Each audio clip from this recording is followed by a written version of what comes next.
Hello and welcome here at this ICA interactive webinar, a global conversation on our current challenges.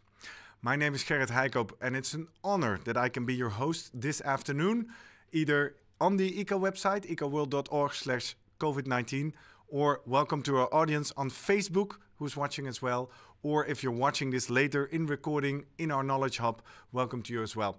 This is a second block of a full afternoon where we have 3 blocks. We just talked with Tina Altieri about crisis communication.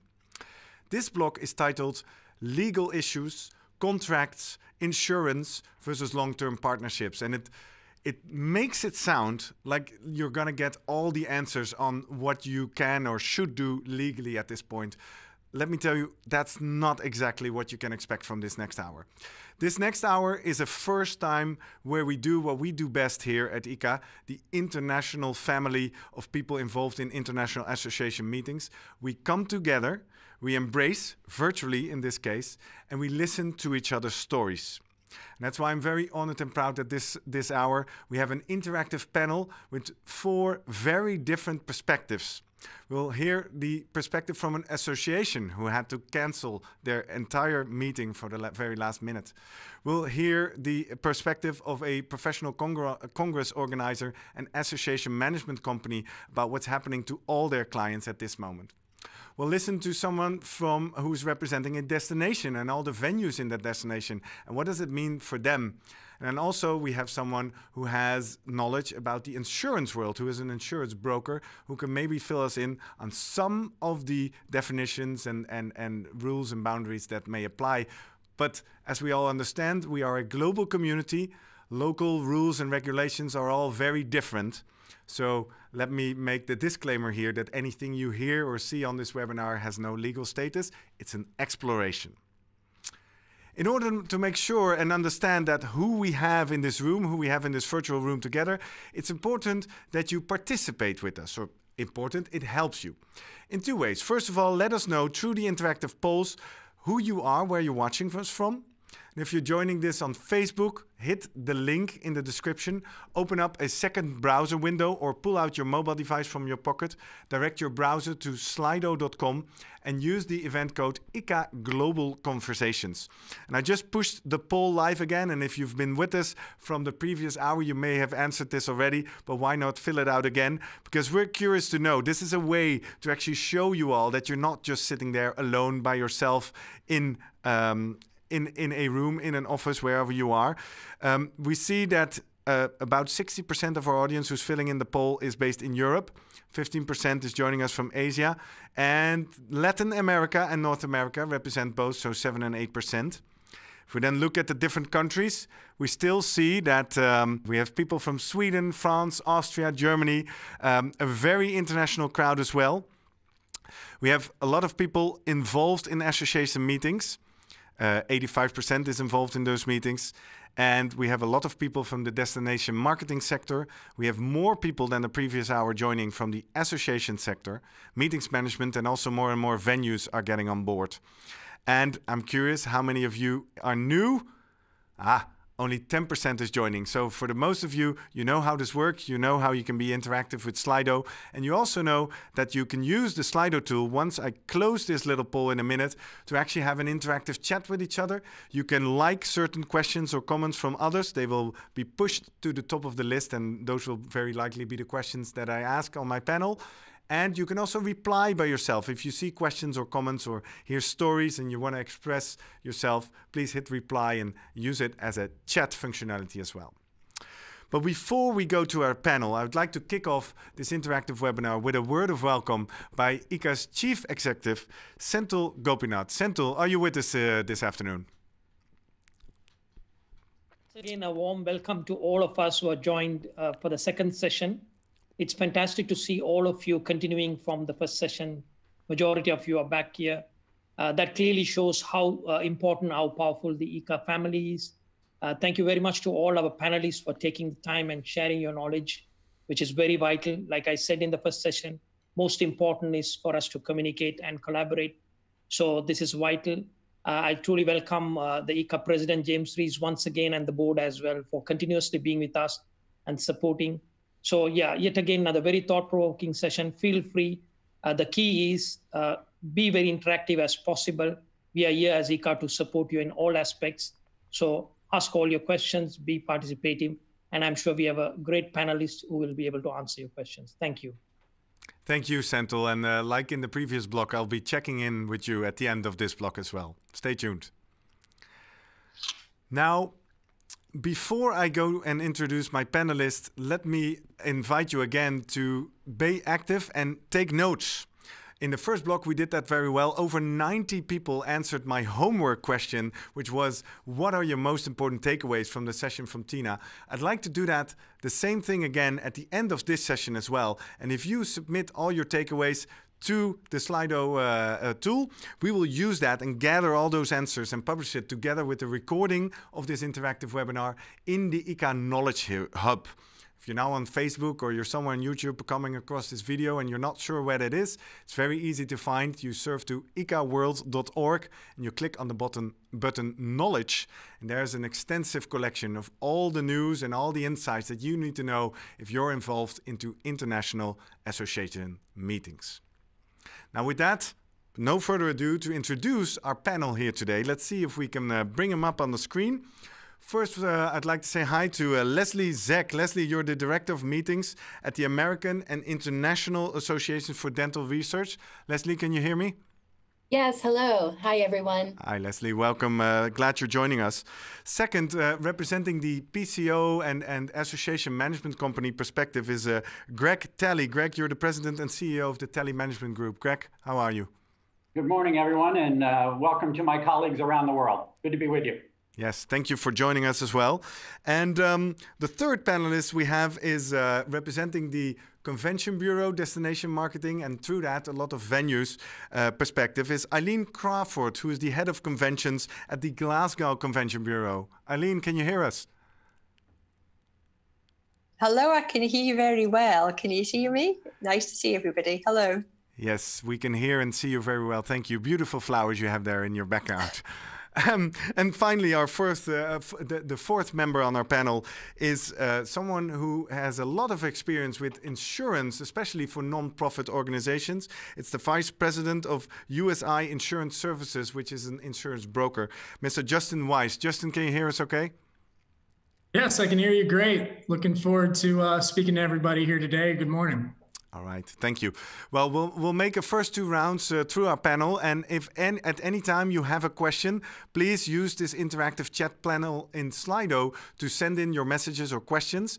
But as we can see, there's a lot of messages coming by, so if you want to help us moderate which questions you want to be addressed to the panel, hit the like button, because the questions with the most likes will very likely make it up into the panel right here.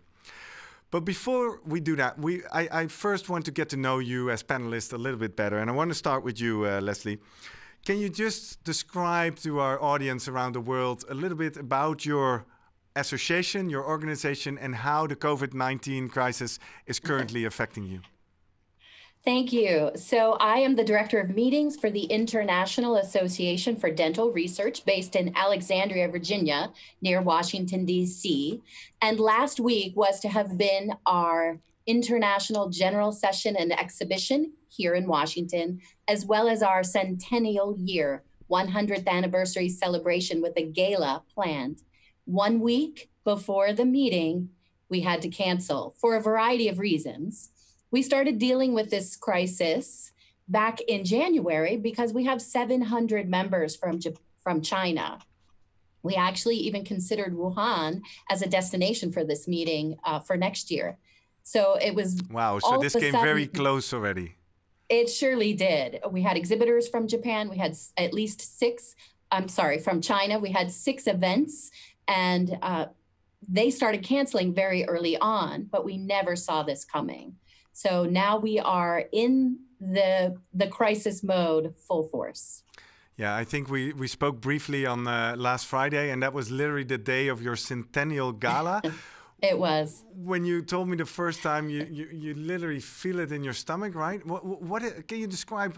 How are your members? How are your 7,000 delegates? How are they responding to you and to this situation?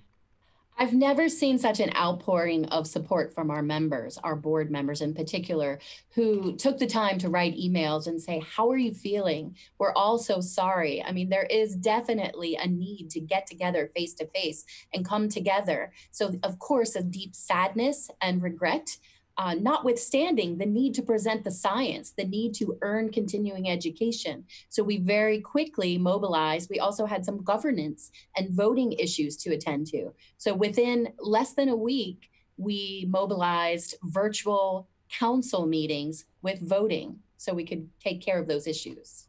Exactly. Wow. Thanks for sharing. And I bet throughout this panel, there might be some questions about your specific situation. Let's move to Greg first. Greg, your company works, I think, manages over 35 different international associations, many different conferences. Well, let's start with this question. Greg, how is this crisis affecting you personally and your organization? Well, as the at least Chinese you can still saying, smile. Yes, well, as the Chinese saying goes, may we live in interesting times, and in fact, we are. And I think I can speak for my colleagues in the meeting management sector, but really reflecting our colleagues in all of the other sectors, that as suppliers in this industry, we're not dealing with just a one-off meeting situation.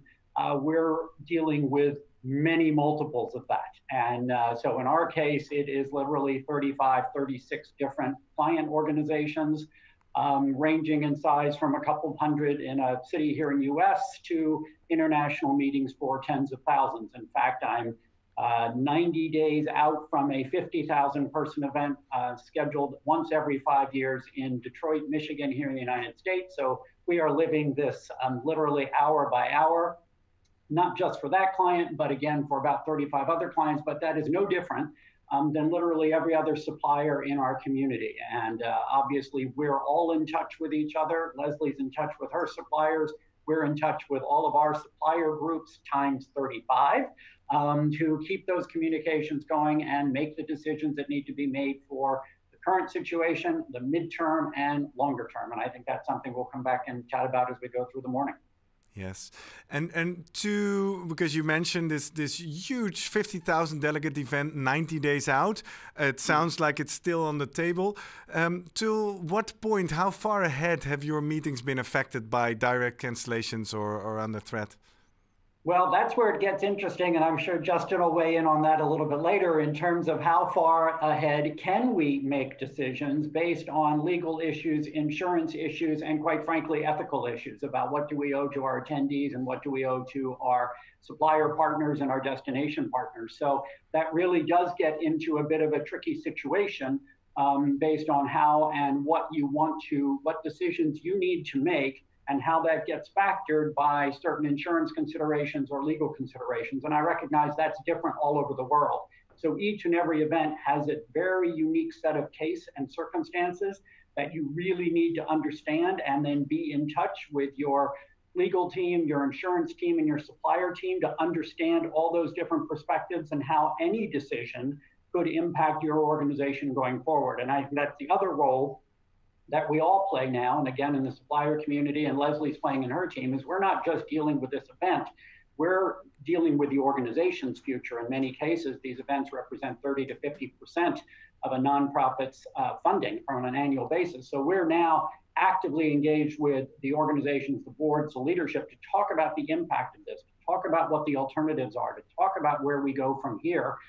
So these are really strategic questions that go beyond the immediacy of what are we doing with this particular event. So we're down in it with everybody. Well, thank you for sharing with us, and thank you very much for being on this panel and being so open with us here this afternoon. Let's move over to Glasgow, Scotland. Eileen, when we talked on Friday briefly, you were still in a quite open situation. We're here based in Amsterdam, the Netherlands. We were just told not to move. We're in some kind of lockdown light. We will not go into the details of that. I think in the past 4 days, the situation has changed over there as well. How is this crisis affecting you in Glasgow? Well, it certainly has changed. And I think that's the one thing that's become a constant for us all, isn't it? That change is everywhere. And I must say a big hello to all of the destination members out there. Delighted to see so many of you joining and on Slido. I reach out to you and say that we are thinking of you and your teams and thinking of you and your clients at this very unusual and very difficult time. So I'm delighted to be here to talk to everyone today and just to engage around the Glasgow story. So the view from Glasgow is that as of today, we have 42 conference clients that are booked to various venues across our destination. The conferences are various sizes and they are booked between March and September. And out of those 42 conferences, there are actually 12 have decided that they should cancel. But there is some really good news in that out of those 42 conferences, 16 have actually postponed to future dates. And those postponements mean that those conferences are coming back. And to look at that in purely economic terms, we can consider what those cancelled conferences are worth 7 million to the destination. But again, very positively, there's 18 million pounds coming back into the city from those postponed conferences. So that's the picture of where we're looking at the moment.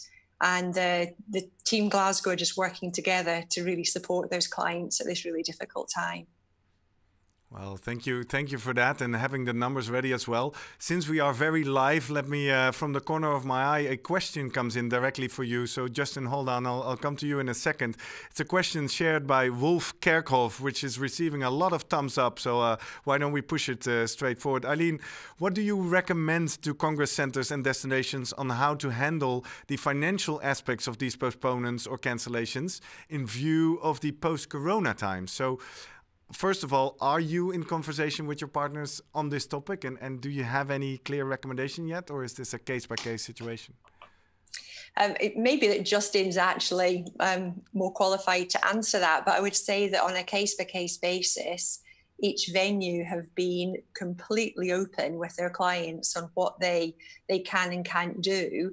And each venue will be considering their options and what contracts they have on a case-by-case basis. From a sort of partnership perspective, the universities in our city were very open and they very quickly looked to each other to look at their contracts, their agreements, their liabilities, and they just spoke to each other about what they could or couldn't do for their clients. And that meant that there was that great team approach to what the venues were doing.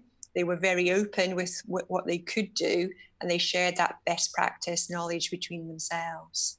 Immediately from the start. Well, that sounds very powerful and very strong. And I think it's very much in line of the message that James Rees, the ICA president, is conveying in his presidential address last Monday, that we should go beyond competition and see how we can get through this together.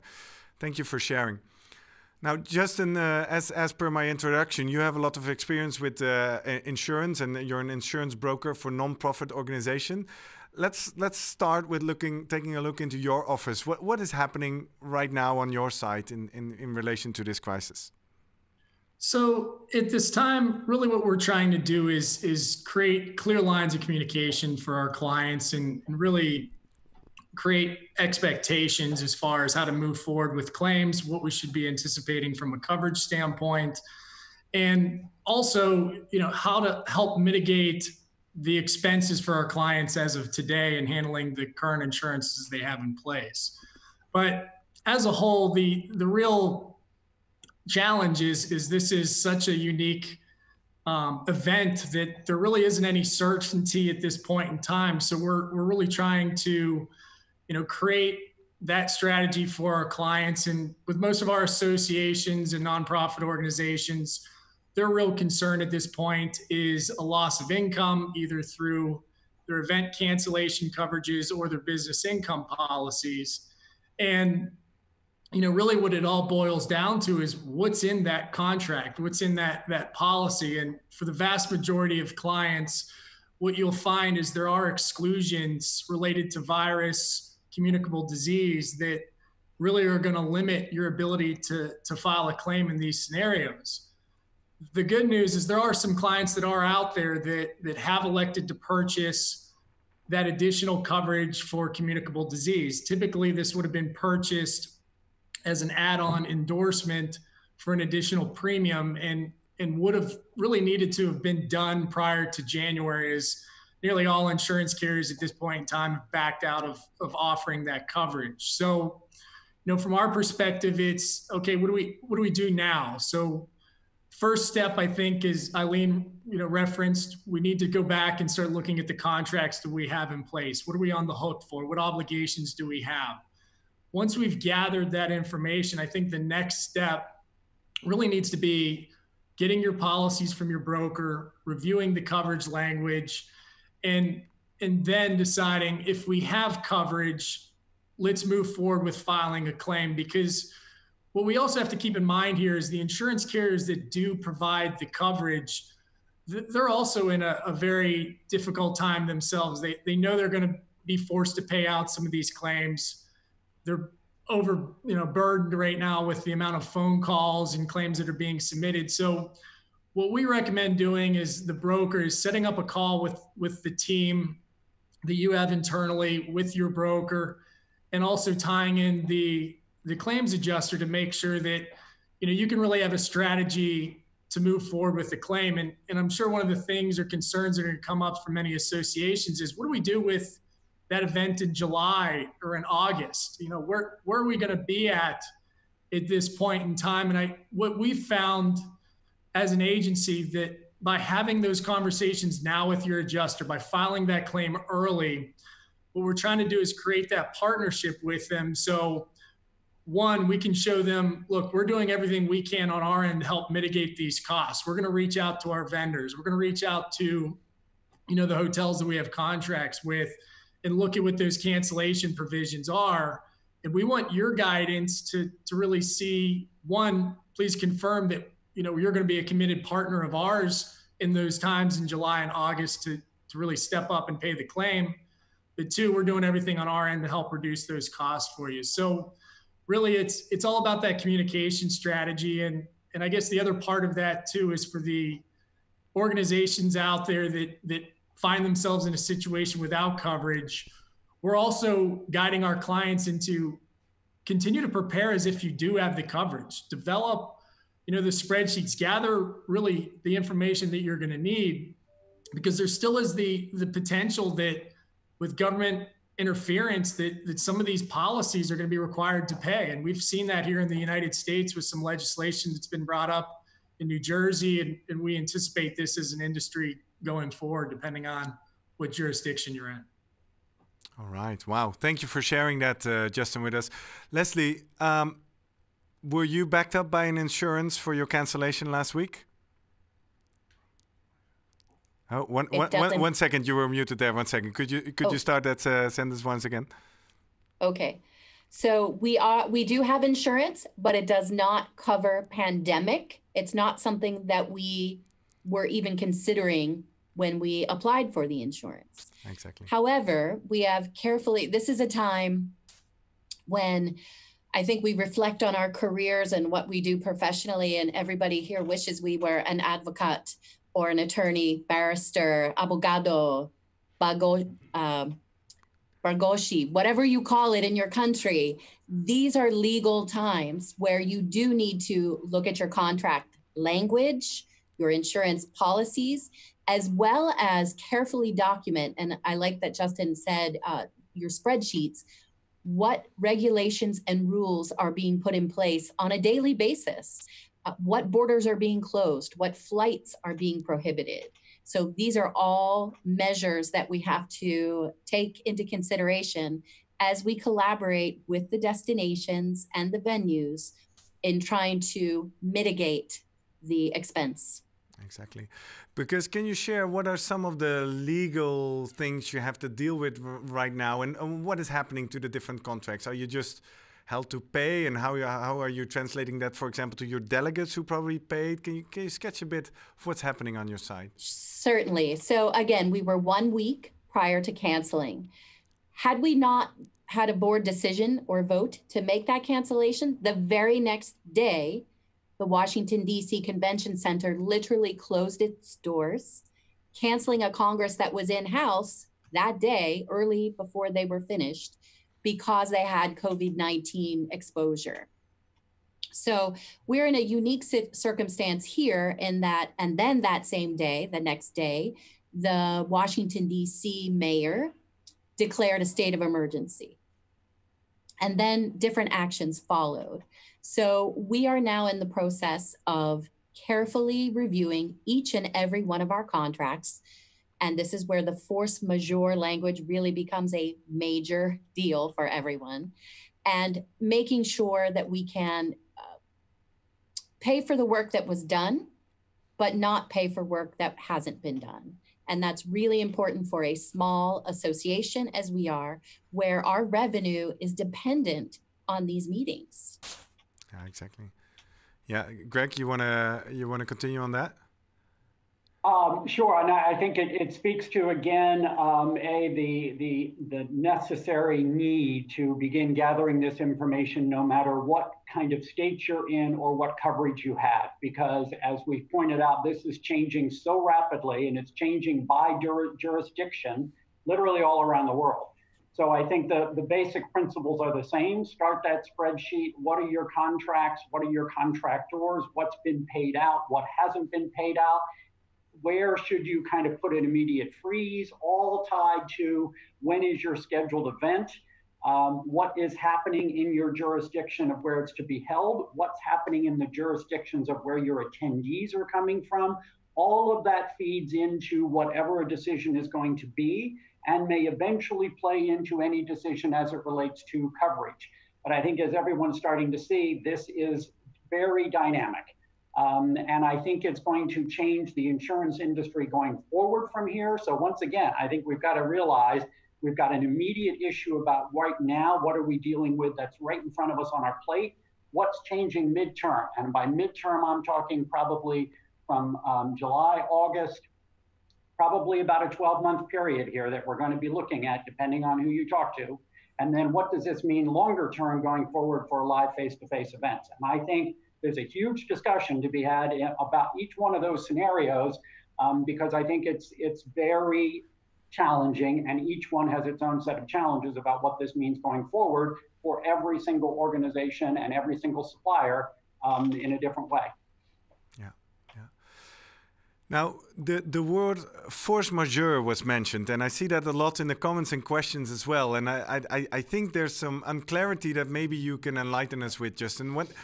It seems that everybody is kind of trying to steer away of paying out, right? Whether it's the venues who just want their clients to pay because they cancel too late, or whether it's the insurance company who don't want to pay out because it's force majeure and this wasn't what you're insured for. And then some people in the chat ask, why can you not just use that same force majeure claim as a client to your venues and hotels and say, well, I canceled because I'm under force majeure. I couldn't have foreseen this. Justin, can you fill us in? What does this topic mean? What does this clause mean? So with this particular clause, what we have to keep in mind is it's going to vary per contract. So I can't provide any real specific details as far as how it's going to impact the industry as a whole. However, what I can tell you is that what we've seen from insurance carriers as far as how they plan to handle this is, again, they're looking to reduce their exposure as early as possible for these events that are coming up here in June and July. So on several occasions, what we've seen is the carriers, and I mean insurance carriers, have suggested reaching out to the venue, looking at what your cancellation provision is today. And in several occasions, what we found is, an earlier cancellation leads to a significantly less penalty. Let's say it's 50% versus 80% in a month from now. So what the insurance carriers are suggesting is act upon that versus waiting for that potential delay.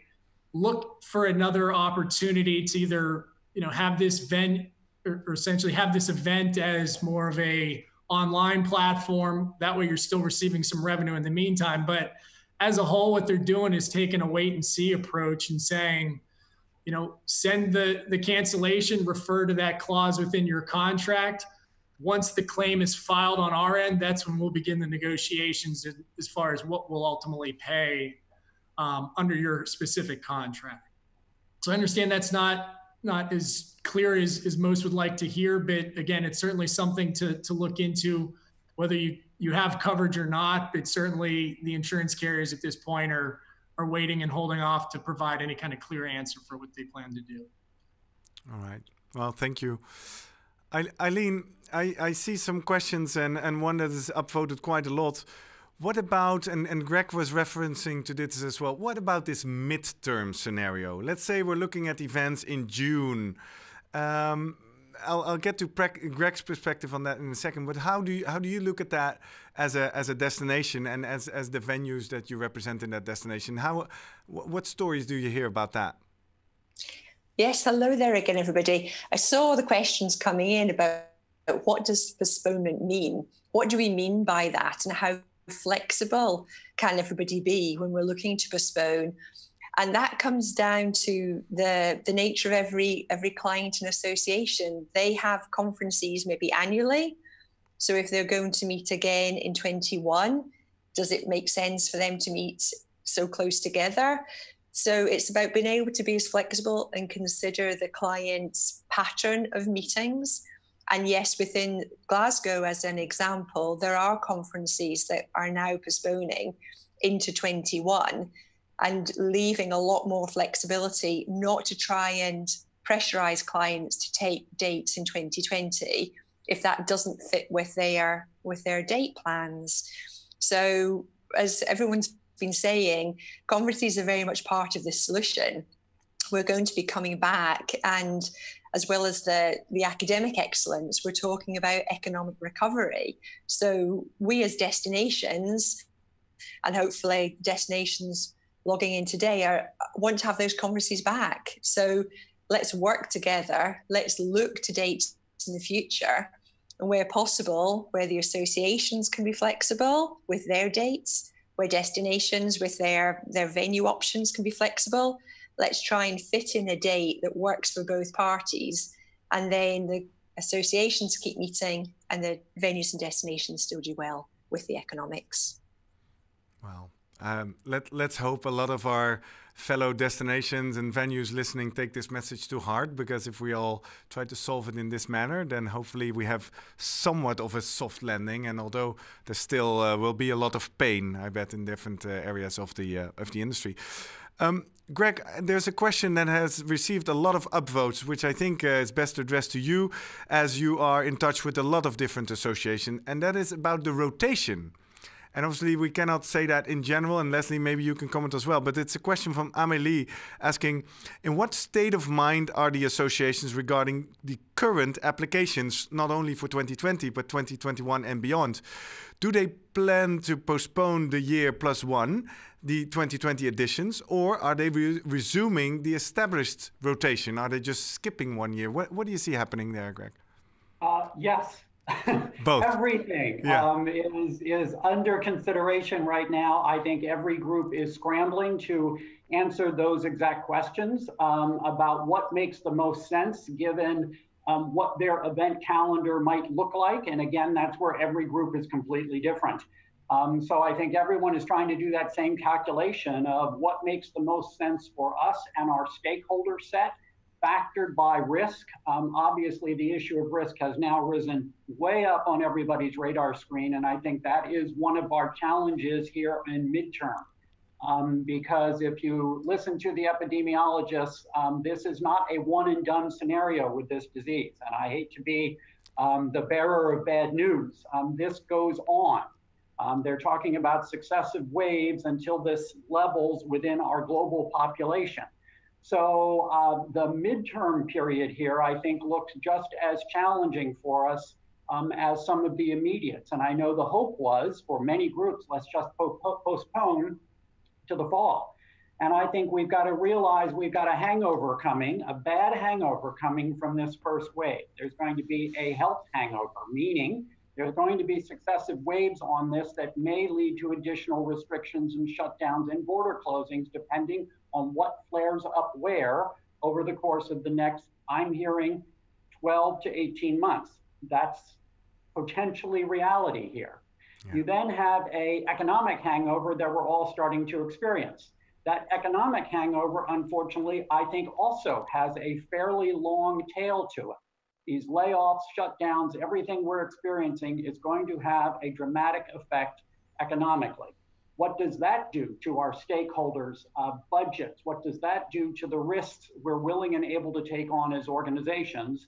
And lastly, if we think international travel is going to snap back, I can guarantee you that's not going to happen. There is a long travel hangover to this. Think about those groups in our most vulnerable populations. They're not going to be traveling. Think about heads of households with the risk that everybody is now going to be calculating what they need to do to protect themselves and their families. This is not going to snap back quickly. So I think the issue of this midterm is how do we all rework our calendar, rework our events, working with our partners across the board and all down through that list of partner relationships to say, what are the options? What can we do? What can we modify that's already on the calendar to be broader, to address the audiences and stakeholders that are key to each and every group? And that's where it's different again, and that's got to be sorted out individually. But I think we've really got to get serious about the now, the midterm, and the longer term impacts. Wow.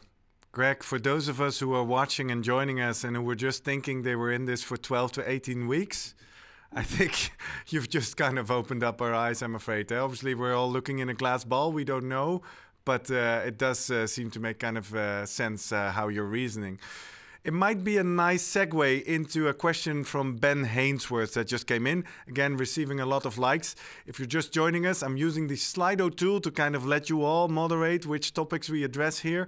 And if you're joining us on Facebook, if you click on the link in the description on Facebook, a new window will open where you can also participate in Slido. And you can see either submit your questions and stories, reply to someone else's comment or story, or like the questions that you'd like to see addressed.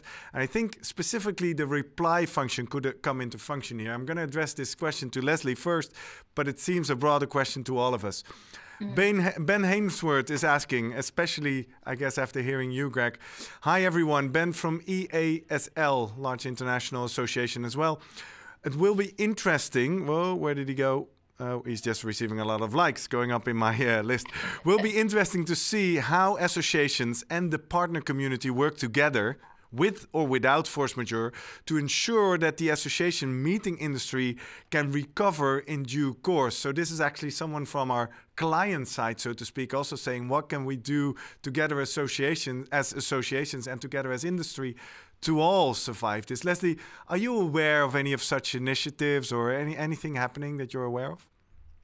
Well, first of all, how timely is it that ICA has opened the doors for associations to join? I'm proud to say that we have joined, and this could not be better timing for all of us because, as Aileen said, we need to be flexible. We are an association of oral health and dental researchers, and there are about 10,000 other dental associations out there. We have an unofficial code of not trying to step on each other's toes or meet over the same dates as each other. So we had to make the outright decision to cancel for the year 2020 because we have many other meetings coming up as we flatten the curve, if you will, September, October, for other dental associations. So we could not conflict with them.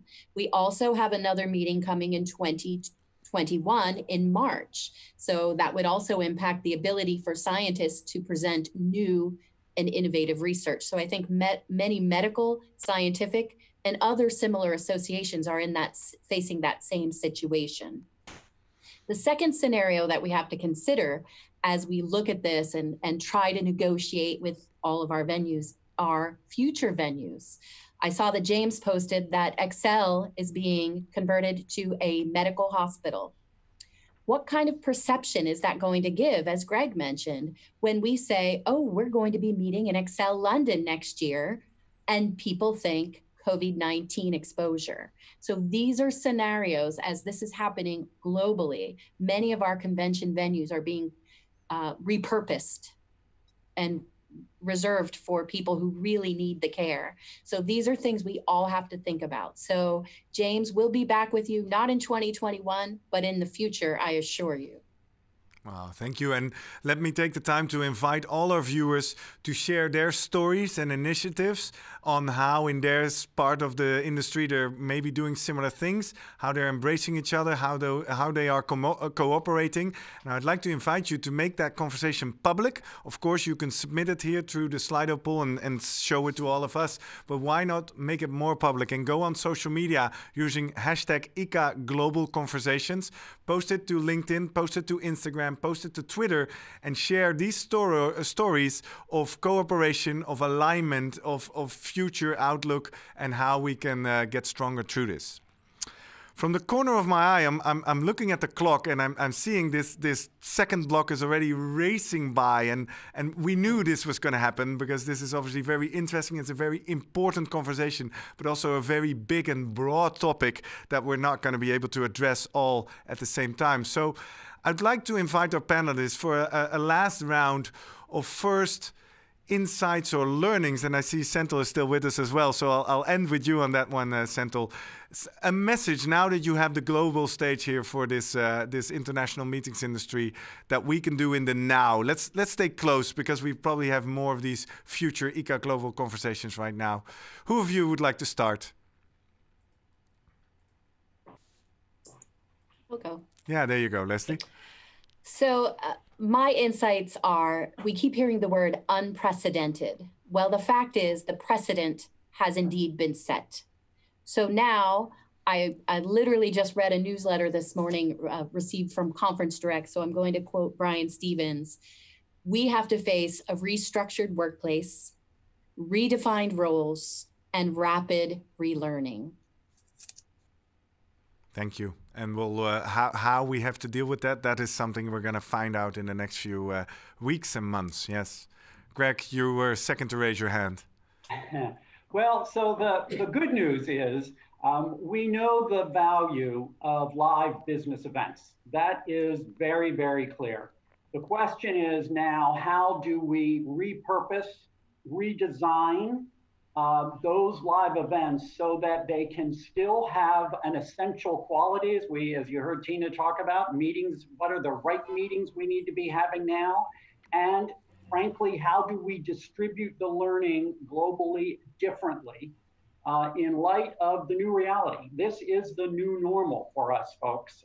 The other piece of bad news, again, the epidemiologist, this is going to happen on a more regular frequency because of population growth and climate change.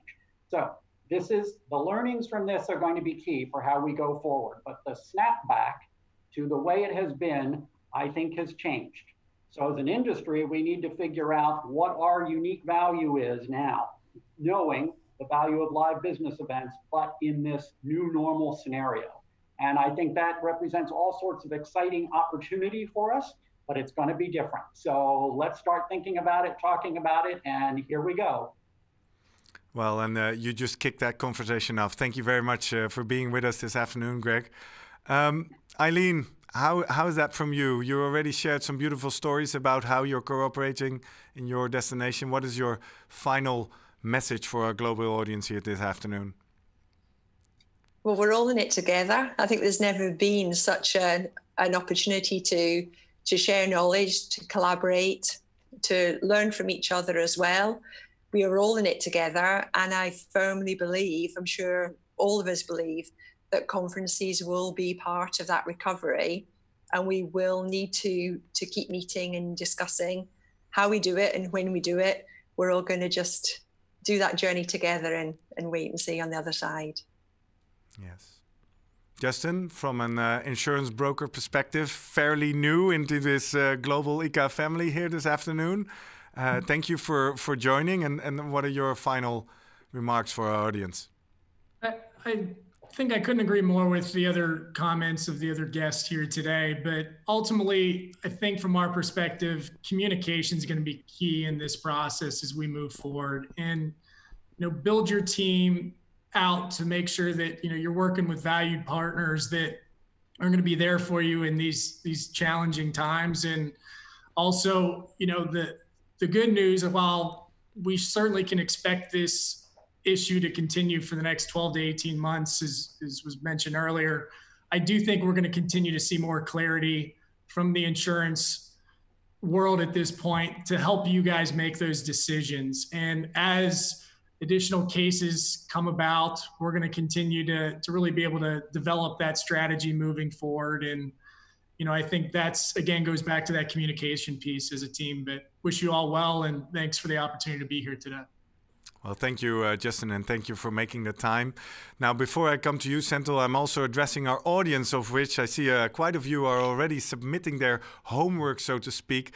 Maybe this was different than the first block. The first block was very concrete, very practical. This one was more about sharing stories and hearing the different perspectives. But I'm still curious to learn, what are some of the most important takeaways from this session so far? So specifically from this second block, because we will use your sharings and your insight as well to collect them all in the ICA Knowledge Hub. Senthil, how is that for you, listening to this conversation covering all the perspectives in this international meetings industry? Yeah, I think it is very, very useful. Thank you to all the panelists. Fantastic thoughts. While we're talking about positivity, we talk about the new reality as well. So thanks to Leslie, Eileen, Greg, and Justine as well. Long-term perception was a key factor. How we going to address it? Yes, we want to stay positive, but is the new norm. So we need to live that, like Greg mentioned. And then how do we support our association colleagues, going up to leadership, helping them to restructure. So that's a fantastic thought. I think we as members, we collaborate so much with our association colleagues globally. Like Leslie said, now is the time. We need to look at how do we support them, help share our knowledge, our expertise to build, because they are struggling a lot in terms of how to reorganize, restructure, how to survive. So it's very, very important for us to be with them, hold hands together, collaborate and communicate with them. That's very important. That's what me as ICA, I'm telling my team as well. Look at all our association colleagues and our members, constantly support them. Justin made some very valid point: review, revisit, and restructure your insurance agreements. Yes, we don't know the answer, but at least revisiting and looking at what could be done, restructuring, will sort of try to help the risk on both sides and help the supplier and the client community. So there are a lot of learnings to do, and I'm sure we have plenty of questions coming up here, Parag. My request to all my members and all who joined the guys, like I said at the start, collaborate and communicate, stay together. That's all we need to do this time. Thank you. Well, thank you very much, Senthil. And with that, we come to the end of this second block. This is not the end of our interactive live afternoon. We have a third block to go, where we'll explore these options of online alternatives for face-to-face meetings. Very briefly, I should say, we're going to dip our toes in and get a first understanding and thinking models of how to move forward, because that's the general tenor of this afternoon. We don't have all the answers. We want to get the conversation started, and we want to bring you in and bring you all together. So please keep sharing your stories and best practices, either through the Slido poll, where we ask you to share your takeaways, or take it to social. Use the hashtag ICA Global Conversations on LinkedIn, Twitter, Instagram, and include as many industry professionals as you can in this thinking, in this creativity, in this learning all together. And we will gather all those interviews and also the recordings of this virtual online event on the ICA Knowledge Hub. And if you're wondering where that is, surf to icaworld.org and click on the button Knowledge. And there you'll see an overview of all the information collected, and it's updated daily by the ICA team here in the office.